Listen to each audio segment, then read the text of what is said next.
Allez, on est pas mal. On y va? Let's go. Let's go.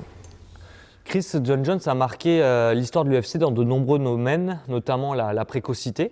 Comment tu expliques qu'il soit monté aussi haut, aussi vite? Alors moi j'explique ça par 3 éléments. Donc le premier élément, c'est qu'il est arrivé comme jeune invaincu à l'UFC, ce qui fait qu'il avait une extrême confiance en lui et en ses compétences, et donc il était capable de performer de manière optimale et délivrer tout son arsenal technique. Le deuxième point, c'est son morphotype. Il a un morphotype complètement extraordinaire. Alors je le dis tout le temps, il n'y a pas de morphologie idéale en MMA. Par contre, il faut adapter son style à sa morphologie pour en tirer les bénéfices et les forces et cacher un maximum les faiblesses. John Jones, il a créé un style autour de son morphotype qui fonctionnait très très bien. Et alors le troisième point, le dernier point, il est arrivé à un moment où l'ère du MMA était en train de changer. Donc on était à une époque où le background avait beaucoup d'importance et tout le monde essayait d'imposer là où il était fort. Lui, il a été développé par le MMA, c'est un produit pur MMA, et donc il est arrivé avec une compétence complète et il était capable de battre n'importe qui dans n'importe quel domaine. Il ne compte qu'une seule défaite, John Jones, la défaite pour disqualification contre Hamill. Est-ce que pour toi, elle veut dire quelque chose, cette défaite? Alors sa défaite contre Matt Hamill, il faut mettre des guillemets autour, parce qu'effectivement, il gagnait le combat et puis il s'est fait disqualifier pour coups illégaux. Il était complètement en train de dominer, mais il a manqué de sang-froid, peut-être manqué un peu de calme. Il a voulu finaliser le combat au plus vite par n'importe quel moyen qu'il pouvait. Malheureusement, il ne pouvait pas. Donc pour moi, c'est pas vraiment une vraie défaite au sens il a perdu, il s'est fait dominer. Par contre, c'était nécessaire pour son développement. Ça lui a permis de se remettre en question, de se rendre compte qu'une approche de temps en temps plus calculée, plus mesurée, pouvait le rendre encore plus dangereux, et il y est parvenu. C'est témoin de, comme tu dis, de quelque chose à l'époque quand même, peut-être déjà de difficulté à se contrôler, avoir l'envie de faire mal, quitte à dépasser, à outrepasser les règles, non? Alors ici, je suis un peu mitigé. Moi, j'ai pas vraiment vu d'interview par rapport à ça, mais j'ai l'impression que John Jones n'était même pas conscient que ce coup était interdit. Donc je ne tirerai pas de conclusion par rapport à son attitude. Clairement, c'est un athlète qui est arrivé à l'UFC avec cette volonté de finaliser avec l'utilisation de la violence, ça c'est clair. Shogun Rua, c'est le début d'une ère un peu pour John Jones. Donc John Jones prend la ceinture contre Rua à seulement 23 ans. Après une masterclass, on peut le confirmer. Ce combat-là d'abord, pourquoi c'est une masterclass? Alors ce combat-là est une masterclass parce que Shogun Rua, à ce moment-là, était vraiment une superstar. On le voyait aussi comme quelqu'un de très difficile à battre. Et beaucoup de gens s'attendaient à ce que John Jones gagne, mais je pense que personne ne s'attendait à ce qu'il gagne avec autant d'aisance et de violence et qu'il se débarrasse littéralement de Shogun Rua comme si c'était un amateur. Les défenses de titre, il a enchaîné une série derrière historique de défenses de titre. Parmi les images marquantes, il y a la soumission debout contre Lyoto Machida pour sa deuxième défense. Est-ce que tu avais déjà vu ça, toi le passionné? Quand j'ai vu la soumission qu'il a placée contre Lyoto Machida, je suis littéralement resté bouche bée devant mon écran. J'avais déjà vu des guillotines, forcément, j'avais déjà vu des guillotines debout, j'avais déjà vu des étranglements où l'adversaire s'endort, mais alors une image aussi glaçante que endormir quelqu'un debout contre la cage et le laisser tomber, j'avais jamais vu ça et ça prouvait sa grandiosité. Ouais. Machida s'effondre inconscient sur le sol et Jones, il a un regard inexpressif. Quasiment. Alors l'image, elle est dingue pour les passionnés, les spécialistes de combat. Elle peut être glaçante pour certains. Tout à fait, ouais, c'est une image très impressionnante, que ce soit pour les spécialistes du MMA qui ont l'habitude de voir du combat ou même ceux qui avaient vu ça pour la toute première fois. C'est absolument glaçant et ça reflète un peu le côté vicieux que John Jones peut avoir dans la cage. C'est un côté qui, selon moi, est nécessaire pour devenir champion et pour rester champion. Ça reste du combat, ça reste un sport où on doit dominer et battre quelqu'un d'autre. Donc ce petit trait de caractère rentre dans la définition de John Jones. Et pour le coup, là, il est allé carrément jusqu'au bout, alors de la règle, mais de l'endormir, c'est quand même assez rare, non? C'est relativement rare. Maintenant, beaucoup d'athlètes, moi j'ai pas utilisé le terme se le permettent, mais y arrivent parce qu'en fait, c'est simplement j'attends que l'arbitre s'interpose. Donc soit l'arbitre voit que l'adversaire abandonne et s'interpose, soit l'adversaire n'abandonne pas et je dois le forcer à abandonner. Et donc ouais, il a pris le choix de l'endormir, c'est quelque chose qui a déjà été fait. Tous les moyens sont bons pour gagner. Certains l'accusent d'être méchant dans la cage, de ne pas simplement chercher à battre son adversaire en 1 contre 1 selon les règles du MMA, mais aussi à appuyer là où ça laisse des séquelles, les tendons, les ligaments. Est-ce que tu l'as constaté dans ce combat, dans sa carrière? Est-ce que ça te choque? John Jones est prêt à tout pour gagner. De temps en temps, il a utilisé des techniques qui étaient très limites, qui pouvaient littéralement blesser de manière grave un adversaire. Alors, selon moi, il y a un côté éthique dans le sport, mais il y a aussi quelque chose qu'on ressent chez tous les grands champions, c'est être prêt à tout pour gagner. Le plus grand exemple dans les sports, c'est la main de Maradona. Et John Jones a clairement ça, il est prêt à tout pour gagner, quitte à blesser son adversaire, utiliser des techniques vraiment vicieuses qui peuvent casser un membre. Voilà, il les applique parce que tout ce qui compte pour lui, c'est la victoire, peu importe qu'il y ait un humain face à lui ou non. Est-ce que quand il était au sommet de son art, John Jones, tu penses qu'il était véritablement invincible, imbattable? Alors pour moi, John Jones n'a jamais été complètement invincible. On l'a vu être mis en difficulté sur des moments, notamment la clé de bras de Vitor Belfort. On l'a même vu être en difficulté sur des minutes de combat, son premier round contre Lyoto Machida ou sa première rencontre contre Alexander Gustafsson. Mais clairement, il y a une chose qui est sûre, c'est que c'était l'énigme la plus complète à résoudre à l'UFC pendant très longtemps, ce qui lui donnait un peu cette image de imprenable.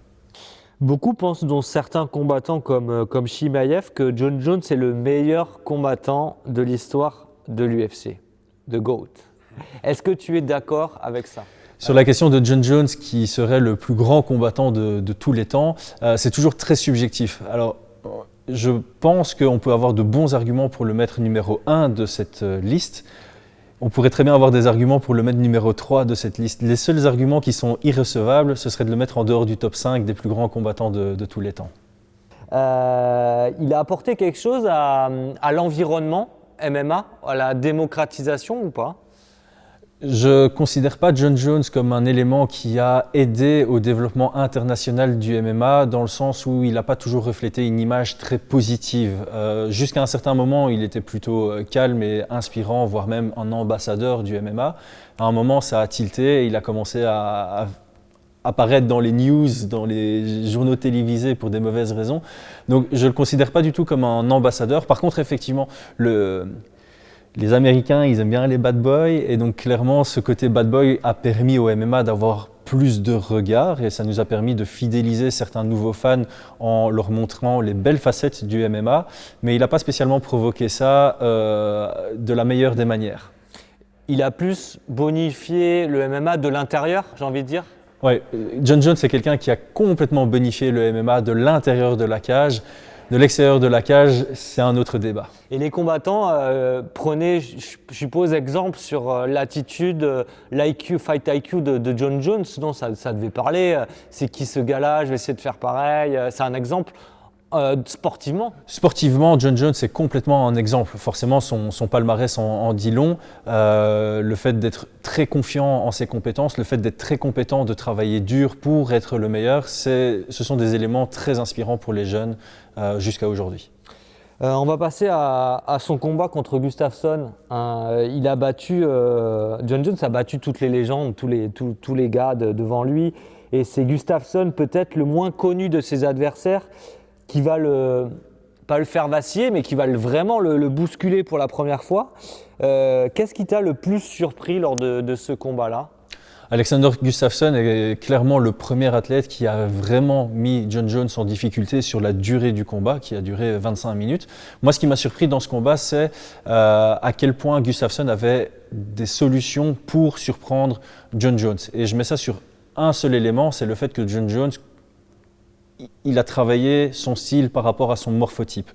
Son morphotype lui permettait d'avoir une allonge et une gestion de la distance avantageuse par rapport à n'importe lequel de ses adversaires.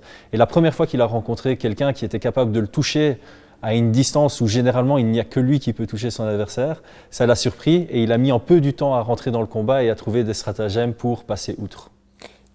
Gustafsson était grand, agressif. Est-ce que John Jones a du mal, un peu plus de mal, on va dire, contre les mêmes morphotypes que lui? Oui, clairement. Je pense que les combats les plus difficiles pour John Jones sont face à des grands qui ont une bonne allonge et qui peuvent le mettre en difficulté à une distance où généralement il est sur son siège confortable. Du coup, sur la physionomie du combat, quand tu revois le combat, etc., est-ce que tu trouves que Gustafsson, il a eu la bonne approche, la bonne tactique finalement?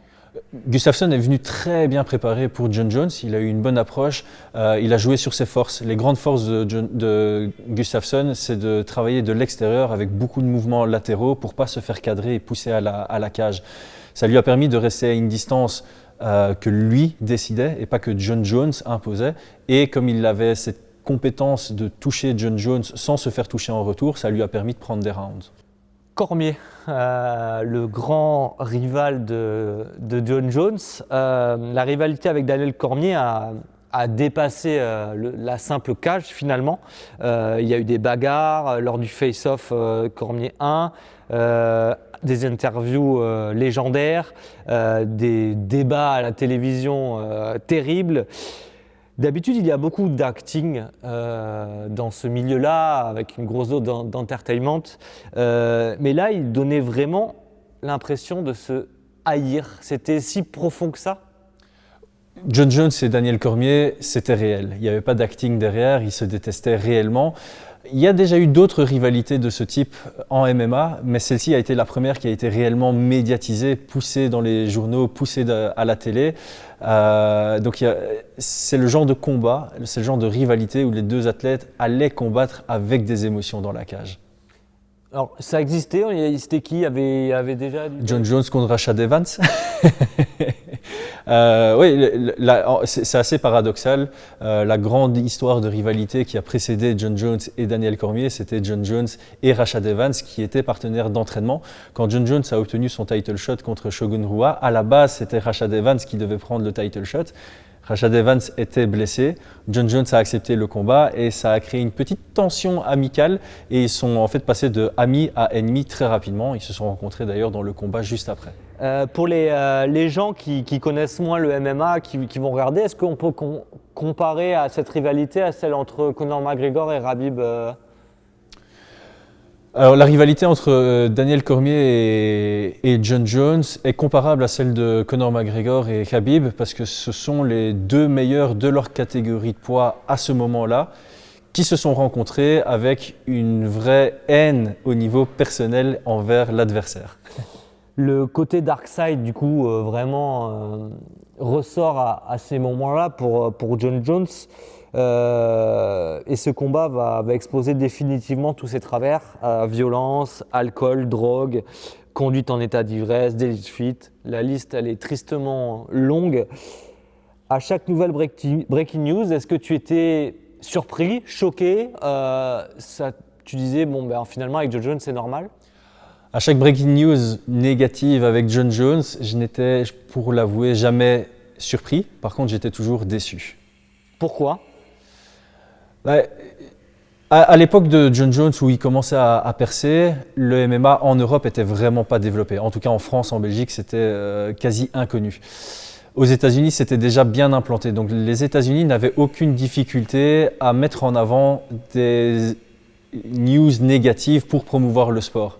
Pour moi, c'était un frein de développement en Europe et donc moi, je dois l'admettre, j'étais chaque fois très déçu quand je voyais que John Jones avait de nouveau fait une bêtise. Du coup, ça le rendait aussi moins attrayant peut-être pour les fans de MMA, même si ça aime le Bad Boys aux États-Unis, ça pénalisait un petit peu le sport ou pas?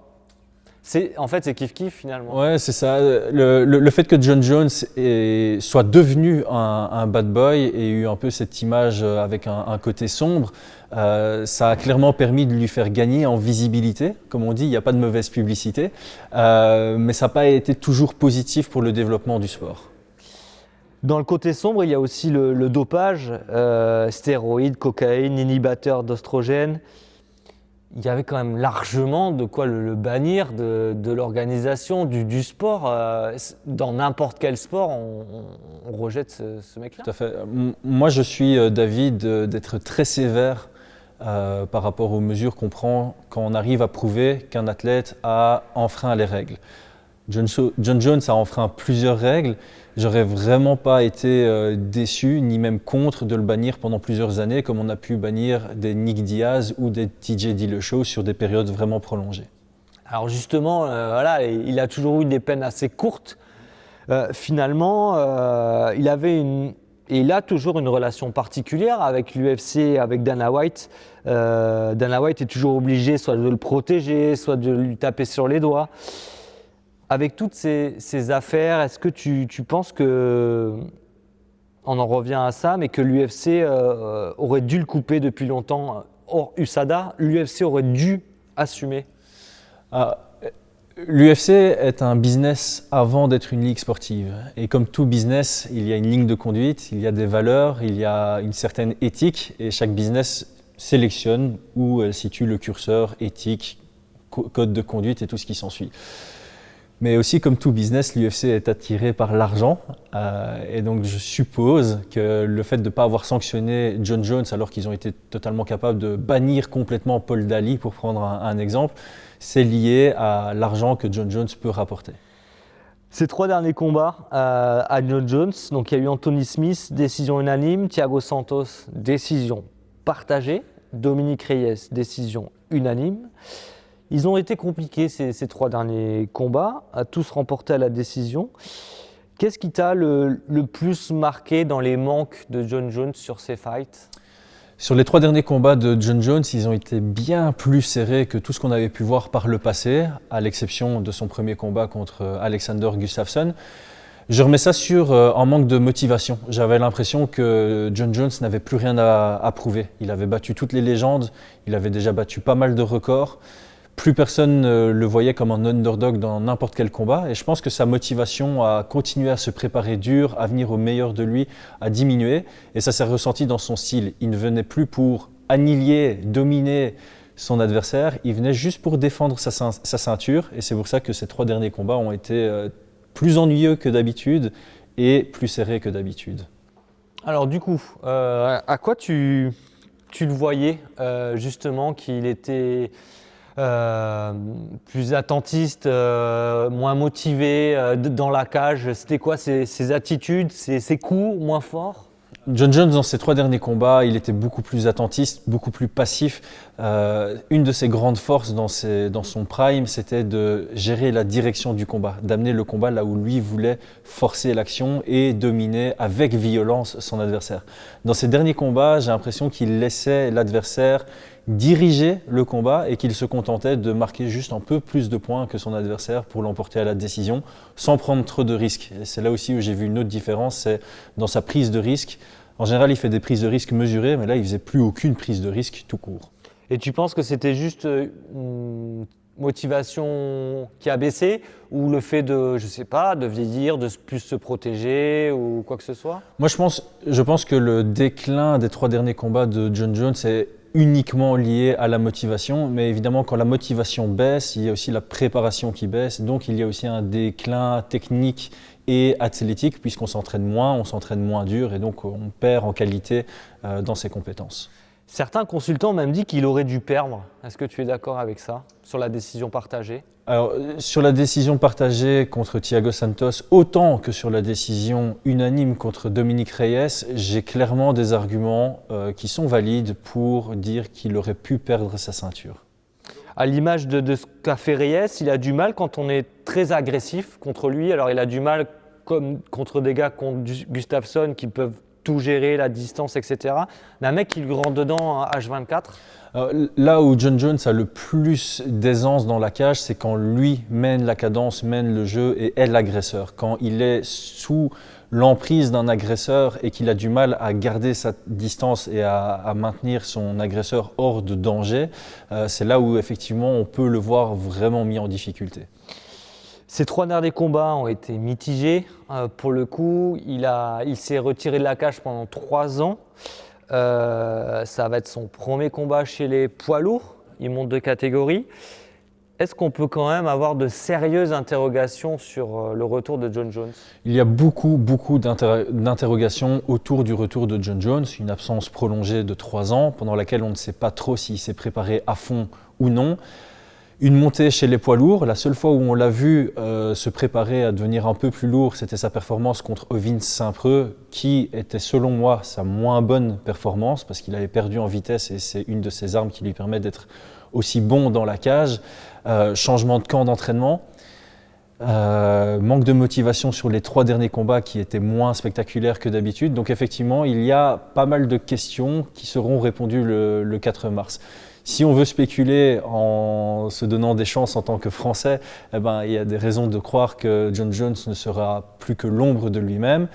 Cependant, je pense que c'est un nouveau challenge pour lui, un challenge qu'il n'a pas eu dans ses 3 derniers combats. Et en général, quand il y a quelque chose qui le challenge, comme Daniel Cormier ou comme vouloir prouver qu'il peut écraser Alexander Gustafsson, c'est là où on voit le meilleur visage de Jon Jones. Et là, donc sa motivation, c'est avoir la ceinture chez les poids lourds. Alors la catégorie reine, en boxe, elle est reine, mais c'est quand même une énorme catégorie historiquement dans les sports de combat. C'est de prouver qu'il peut faire ce step-là, en fait, être aussi toujours efficace, même si en termes de puissance, il peut être déficitaire?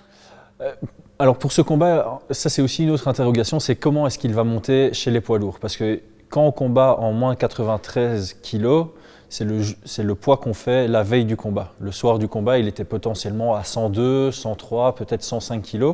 Et à l'entraînement, il était peut-être même déjà monté à 108, 110 kg. Cyril Gane, c'est un poids lourd relativement de poids moyen, il est plutôt vers les 112 kg quand il combat. Donc je ne pense pas que ça va forcer Jon Jones à monter à 120. Il va potentiellement rester pas trop loin de son poids de forme qu'il avait déjà quand il combattait chez les light heavyweight. Et donc on ne devrait pas avoir une version trop différente que ce qu'on a eu par le passé de Jon Jones. Alors il a changé de coin. Il a notamment préparé ce combat avec Henry Cejudo. Est-ce que justement Henry Cejudo, c'est quand même aussi une légende de ce sport-là? Est-ce qu'on ne se dit pas, ça va être dangereux pour Cyril, ça? Le changement de camp de Jon Jones est très intelligent.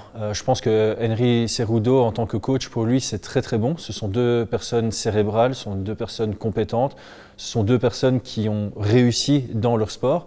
Et donc je pense que Henry Cejudo est l'une des rares personnes qui peut encore faire évoluer et peaufiner le jeu de Jon Jones. Donc oui, c'est pas spécialement une bonne nouvelle pour Cyril Gane. On parlait tout à l'heure de son IQ combat, QI combat. Tu penses qu'il peut surprendre Cyril par son game plan, Jon Jones? Jon Jones peut surprendre Cyril par son game plan, sa stratégie. Maintenant, je dirais qu'à ce niveau-là, quand on combat pour la ceinture à l'UFC, ce qu'il y a de bien, c'est qu'aujourd'hui, tu dois arriver avec une stratégie pour toi, mais tu dois aussi essayer d'anticiper la stratégie que ton adversaire va avoir pour toi. Alors pour Cyril Gane, je pense qu'on peut le décrire comme un combattant très mobile, très léger sur ses appuis, qui favorise le déplacement. Les stratégies classiques contre ce genre de profil, c'est mettre la pression pour l'empêcher de pouvoir gérer la distance avec des pas à reculons. C'est de attaquer la jambe avant avec des low kicks. Jon Jones a également des oblique kicks très vicieux. Donc ça, il va complètement utiliser. Et alors, il y a aussi cette notion de lutte. Forcément, le gros défaut de Cyril Gane qui a été prouvé par Francis Ngannou, c'est sa lutte défensive. Jon Jones va certainement capitaliser là-dessus puisque lui a une très très bonne lutte offensive, principalement gréco-romaine. Et donc je m'attends à ce qu'il mette la pression et que quand Cyril Gane veut avancer pour attaquer, Jon Jones, soit il va désengager pour garder cette distance, soit il va rentrer en même temps pour rentrer au corps à corps et travailler à partir de là, coller à la cage, le fatiguer en grappling, l'amener au sol s'il peut et dominer à partir de là. Et Cyril, du coup, qu'est-ce qu'il doit faire pour essayer de prendre l'avantage de sa mobilité, de son striking finalement? Le point le plus important selon moi pour Cyril Gane, c'est vraiment la lucidité. C'est être conscient à tout moment du combat où est-ce qu'il se situe dans la cage pour toujours s'assurer d'avoir quelques mètres derrière lui avant d'avoir la cage pour ne pas pouvoir se faire bloquer, pour ne pas pouvoir se faire cadrer et pour empêcher à tout moment Jon Jones de casser la distance. Donc pour ça, il va devoir continuer à utiliser ce qui fait très bien, les mouvements avant et arrière, entrée et sortie, mais aussi des mouvements latéraux pour ne pas devoir reculer plusieurs fois d'affilée jusqu'à se retrouver dos à la cage. John Jones a été sifflé pendant quasiment toute sa carrière. Comment tu expliques un tel désamour entre un combattant aussi fort américain et son public, entre guillemets? Le fait que John Jones ait été fort sifflé par son propre public, ça se justifie d'une seule manière. Pour moi, c'est la déception du public. John Jones a un potentiel énorme. Il nous a fait vibrer pendant des années par ses actions dans la cage. Mais depuis qu'il fait des bêtises en dehors de la cage, son style a aussi été plus décevant. Et ses fans se sont transformés en haters. Pour toi, John Jones, finalement, c'est un mec bien qui a complètement vrillé ou un mec mauvais qui cachait son jeu dès le départ? Alors, c'est évidemment spéculatif de dire si John Jones était une mauvaise personne qui cachait bien son jeu ou si c'était un bon gars qui s'est perdu en bout de chemin. Moi, je prendrais cette deuxième option. On n'apprend pas à être connu, on n'apprend pas à avoir un succès très tôt dans sa vie. C'est pas quelque chose qu'on apprend à l'école ni n'importe où ailleurs. Et donc, je pense qu'avec le succès, il a pris un excès de confiance en lui, à croire qu'il pouvait tout faire et s'en sortir. Et d'ailleurs, c'est ce qu'il fait. Et donc, je pense que sa personnalité a transité à un moment donné.